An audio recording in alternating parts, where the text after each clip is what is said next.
মসজিদেও সাজদা আর মন্দিরে গেলে নমস্কার। এটা তো একটা ধর্মীয় রীতি ভাই, এটা ধর্মীয় সিস্টেম।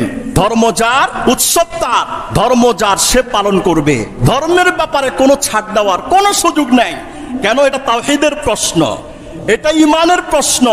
এটাই নবী করিমকে 42 বার হত্যার প্ল্যান করেছে। এই কারণে নবী করিম ধর্মের ব্যাপারে মুশরিকদের সাথে বিন্দু পরিমাণ আপোষ করেন নাই। আর আমি আপনি কেমন উম্মত হলাম নবীজির?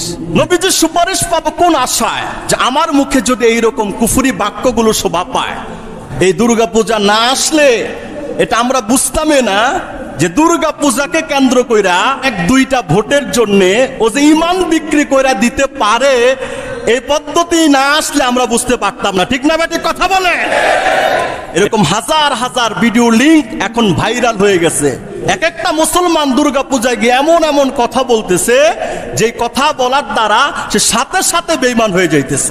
কোন এক ইসলামী দলের একজন লোক বলছে, মানে দুর্গা পূজার মণ্ডপে গিয়া বলছে, মহান রব্বুল আলামিনের দরবারে অসংখ্য অগণিত শুকরিয়া জ্ঞাপন করছি যে আল্লাহ তাআলা আপনাদের এই পূজায় আমাকে অংশগ্রহণ করার আশার তৌফিক দান করছে।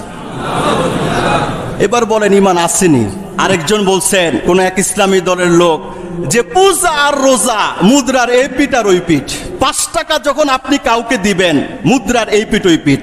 5 টাকা দিলে একটার মধ্যে যমুনা সেতু, উপরের পিঠে নিচের পিঠে আমাদের শাপলা।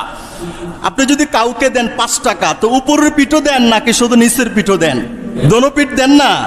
দেখেন, মানুষকে ইমোশনাল কইরা 2-1টা ভোট পাওয়ার প্রত্যাশা কইরা ইমানটাকে কিভাবে বিক্রি করে দিচ্ছে। পূজা এবং রোজা মুদ্রার এই পিঠ ওই পিঠ। তো মুদ্রা তো একটা, এই পিঠও মুদ্রার ওই পিঠও মুদ্রার। তো পূজা হইল হিন্দুদের, রোজা হইল মুসলমানদের। তো এটা মুদ্রার এই পিঠ আর ওই পিঠ হয় কেমনে? এরকম আপনি কত মেসাল জানবেন, কত মেসাল শুনবেন। আবার আরেকজন গিয়ে বলছে যে 2023 সালে এক মুসলমান বলছে মা দুর্গা 10 হাত নিয়ে আসছে। মা দুর্গা 10 হাতের আশীর্বাদে 2024 1 বছর না যাইতে মা দুর্গার আশীর্বাদে জুলাই গণ অভ্যুত্থান হয়েছে। এটা মা দুর্গার একক কৃতিত্ব। আরে ভাই, একটা ভোটের এত দাম? একটা ভোটের কারণে কালিমা বিক্রি করে দাও? তুমি তো সেই মুসলমান যে মুসলমানের কানে এই কথা শুনিয়ে দেওয়া হয়েছে। গোটা আসমান জমিন যদি এক পাল্লায় দেওয়া হয়, আর তুমি যে কালিমা পড়া মুসলমান হইছো, কালিমাকে আরেক পাল্লায় দেওয়া হয়। রব্বে কাবার কসম, নবী করিম বলেছেন, কালিমার পাল্লা, লা ইলাহা ইল্লাল্লাহর পাল্লাটা আসমান জমিনের চাইতে আরো বেশি ভারী হবে। তোমার সেই কালিমার স্পিরিট নাই। 1-2টা ভোটের জন্য তুমি ইমান বিক্রি করে দিতেছ। হায় রে জালেম, নাফরমান।